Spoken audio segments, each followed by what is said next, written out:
আসসালামু আলাইকুম, welcome back to my channel. তোমরা যে যেখান থেকে ভিডিওটা দেখছো সকলেই বেশ ভালো আছো।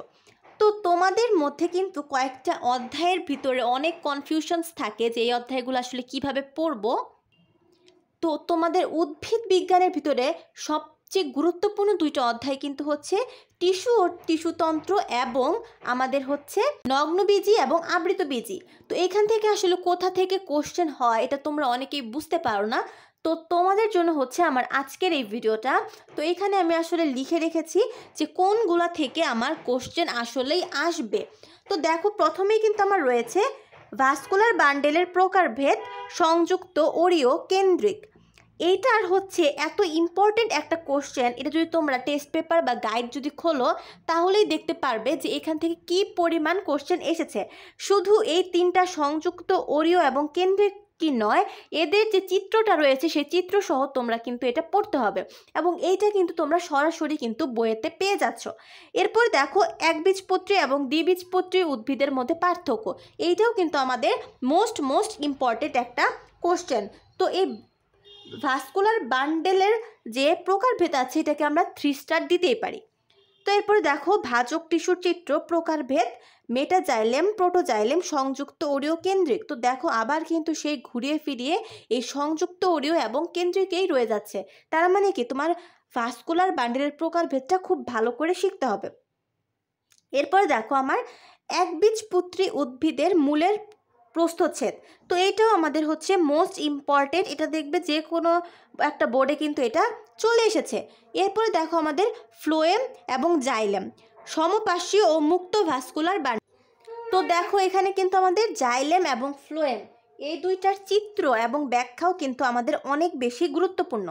তো এরপর দেখো পত্ররন্ধ্র বা হাইডাথোট, চিত্র প্লাস ব্যাখ্যা দুইটাই তোমাকে শিখতে হবে। এছাড়া যে আমাদের বিভিন্ন পত্ররন্ধ্রের চিত্র রয়েছে এবং দেখবে যে বইয়ে 1-2 লাইন করে সেটার ব্যাখ্যা রয়েছে।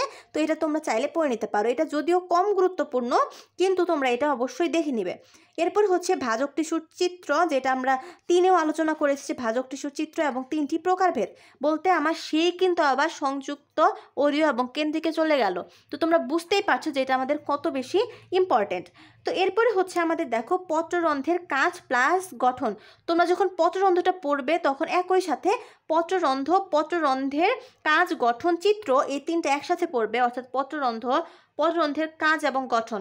তো দেখো এখানে 10 নম্বরে কিন্তু রয়েছে পানি পত্ররন্ধ্র। তো পত্ররন্ধ্র পড়ার ক্ষেত্রে তোমরা এই তিনটাই একসাথে কিন্তু পড়ে নিবে। তো এরপরে দেখো আমাদের জাইলেম এবং ফ্লোয়েমের পার্থক্য আমাদের বইয়ে রয়েছে, জাস্ট বইটা পড়লেই হয়ে গেল। এরপর আবার দেখো অরীয়, সমদ্বিপার্শ্বীয় ভাস্কুলার বান্ডেল চিত্রসহ, তার মানে ভাস্কুলার বান্ডেল আমাকে পড়তেই হবে। এরপর দেখো একবীজপত্রী উদ্ভিদের চিত্র প্লাস বৈশিষ্ট্য, মূল এবং কাণ্ড। তো বইয়ে খেয়াল করলে দেখতে পারবা যে আমাদের কিন্তু মূল এবং কাণ্ডের আলাদা আলাদা চিত্র এবং আলাদা আলাদা ব্যাখ্যা রয়েছে। তোমাদেরকে কিন্তু দুইটাই পড়তে হবে, দুইটা চিত্রই ভালো করে পড়তে হবে, কারণ তোমার বোর্ডে কোনটা এসে যায় এটা কিন্তু বলা যায় না।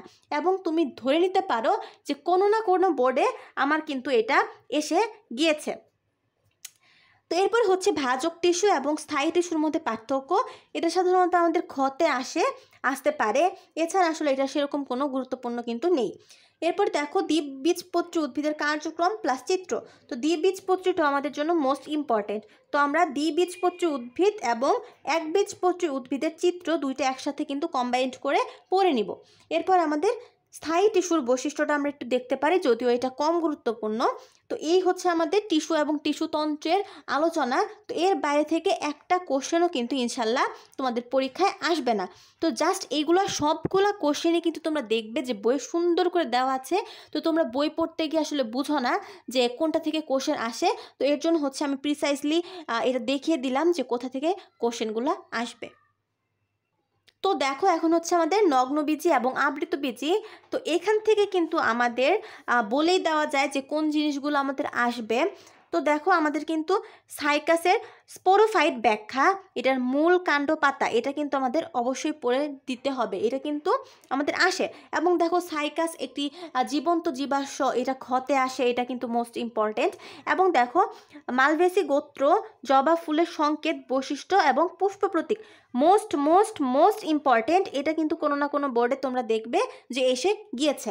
তো এরপর দেখো একবীজ পোয়েসিয়ার বৈশিষ্ট্য প্লাস চিত্রগুলো, এটাও আমাদের মোস্ট ইম্পর্টেন্ট। এরপর দেখো নগ্নবীজি এবং আবৃতবীজির বৈশিষ্ট্য, এটাও কিন্তু আমাদের ইম্পর্টেন্ট। তো এইটার আসলে নগ্নবীজ এবং আবৃতবীজের প্রত্যেকটা জিনিসই ইম্পর্টেন্ট। সো আমাদের এই অল্প কিছু জিনিস আছে, তো এইগুলোই কিন্তু আমাদের ভালো করে পড়তে হবে। দেখো সাইকাসের শ্রীরেণুপত্রর চিত্র প্লাস কোরালয়েড মূল প্লাস চিত্র এবং এর বর্ণনা, তো এটাও ইম্পর্টেন্ট, যদিও একটু কম ইম্পর্টেন্ট, এর জন্য আমরা এটাকে শুধু স্টার মার্কস দিয়ে রাখলাম। তো দেখো এরপর হচ্ছে মালভিসি এবং পোয়েসিয়ার সদৃশ্য বৈসাদৃশ্য প্লাস সকল উদ্ভিদ ব্যাখ্যা, এটাও কিন্তু আমাদের অনেক বেশি ইম্পর্টেন্ট। এরপর দেখো 7 নম্বরে রয়েছে আমাদের ধানের পুষ্প সংকেত বৈশিষ্ট্য।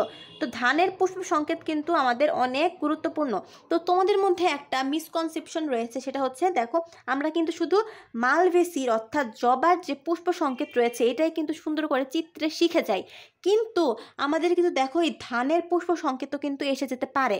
তো এই ধানের পুষ্প সংকেতটা কিন্তু অনেক ইজি, তোমরা এটা একটু শিখে যাবে। তো দেখো এরপরে রয়েছে আমার সাইকাসের মেগাস্পোরোফিল এবং মাইক্রোস্পোরোফিল চিত্র প্লাস বৈশিষ্ট্য, এটাও ইম্পর্টেন্ট। তোমরা জাস্ট গাইড বা একটা টেস্ট পেপার খুললেই কিন্তু এই কোশ্চেনগুলো পেয়ে যাবে। জবা ফুলের লম্বচ্ছেদ এবং পোয়েসিয়ার ধানের পুষ্প প্রতীক, তো একই কথা এখানে এবং এখানে দুইটা এসেছে। সো এটা কিন্তু আমাদের মোস্ট ইম্পর্টেন্ট। তো বুঝতেই পারছো যে নগ্নবীজ এবং আবৃতবীজের কিন্তু বেশি কোনো কোশ্চেন নেই, তোমরা জাস্ট যদি এগুলো পড়ো তাহলে কিন্তু একদম 100% কমন পেয়ে যাচ্ছ ইনশাল্লাহ। এবং তোমরা গাইড বা টেস্ট পেপার খুলে এর বাইরে থেকে কিন্তু একটা কোশ্চেনও ইনশাল্লাহ দেখতে পারবে না। তো তোমাদের জন্য আবারও বলে দেই, দেখো আমাদের কিন্তু এই যে ভাস্কুলার বান্ডেলের প্রকারভেদ, এটা কিন্তু কোনো না কোনো বোর্ডে আসবে, আমি বারবার বলছি এর জন্য যে সংযুক্ত অরীয় এবং কেন্দ্রিক, এবং এর যে চিত্রটা রয়েছে চিত্র কোনটা আমি একটু দেখিয়ে দেই। তো দেখো বইয়ে কিন্তু আমার এরকম একটা চিত্র আছে, তো এই চিত্রটা তোমরা একটু দেখে যাবে। আশা করছি যে তোমরা বুঝতে পেরেছো যে কোথা থেকে কোশ্চেন আসছে এবং কোনটা কি। তো আজকে মোটামুটি এই পর্যন্তই, দেখা হবে ইনশাল্লাহ পরবর্তী কোনো ভিডিওতে। এবং তোমরা যদি চাও যে এরকমভাবে সবগুলা চ্যাপ্টার আমি গুছিয়ে নিয়ে আসি যে কোথা থেকে আমাদের কোশ্চেন হবে, তাহলে অবশ্যই কিন্তু কমেন্ট বক্সে জানাতে ভুলবে না। তো আজকে এই পর্যন্তই, দেখা হবে ইনশাল্লাহ পরবর্তী কোনো ভিডিওতে। সেই পর্যন্ত তোমরা সকলেই সুস্থ থাকো, ভালো থাকো। আসসালামু আলাইকুম।